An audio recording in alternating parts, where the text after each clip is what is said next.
Well, I'm not sure it would be E3 without EA, would it? Can you spell E? I don't know if you can spell E3 without EA. You probably can. What? You know, it would not be E3 without EA. Right. I guess the guy to ask that question would be Peter Moore, who is the COO of EA.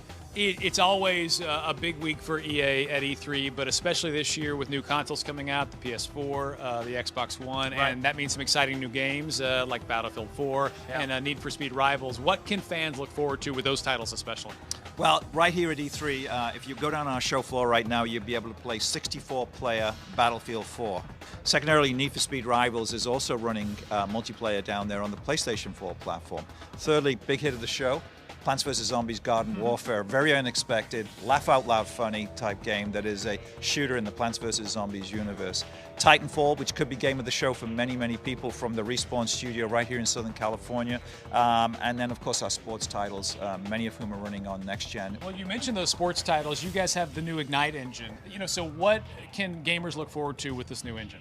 As we continue to evolve, the quest for the holy grail of complete articulation of the body, the physics, the AI, replicating what you see either playing on the field or looking at television in the video game itself. The computing power of these new consoles now power that. Well, it's not just the Ignite engine that we get to talk about. It's also the Frostbite engine that's going to power Battlefield 4 and the Mirror's Edge 2. That's correct. What can players expect to see from that as well? Well, all you need to do is go look at the Battlefield 4 demo, and that is a picture tells 1,000 words about what that Frostbite engine can do. I was fortunate enough to be one of those 64 players. I was tucked away in the back. I was hiding behind a tank most of the time, but shooting away at the destructible environments that really brings the Battlefield to life for me when I'm playing a shooter game like that. How excited are you guys to be able to take advantage of what the Xbox One and the PS4 will let you do? Well, you bring up sports, and I think sports is always the greatest beneficiary for sports gamers of new consoles coming out. The fluidity of movement, the richness of the visuals in there,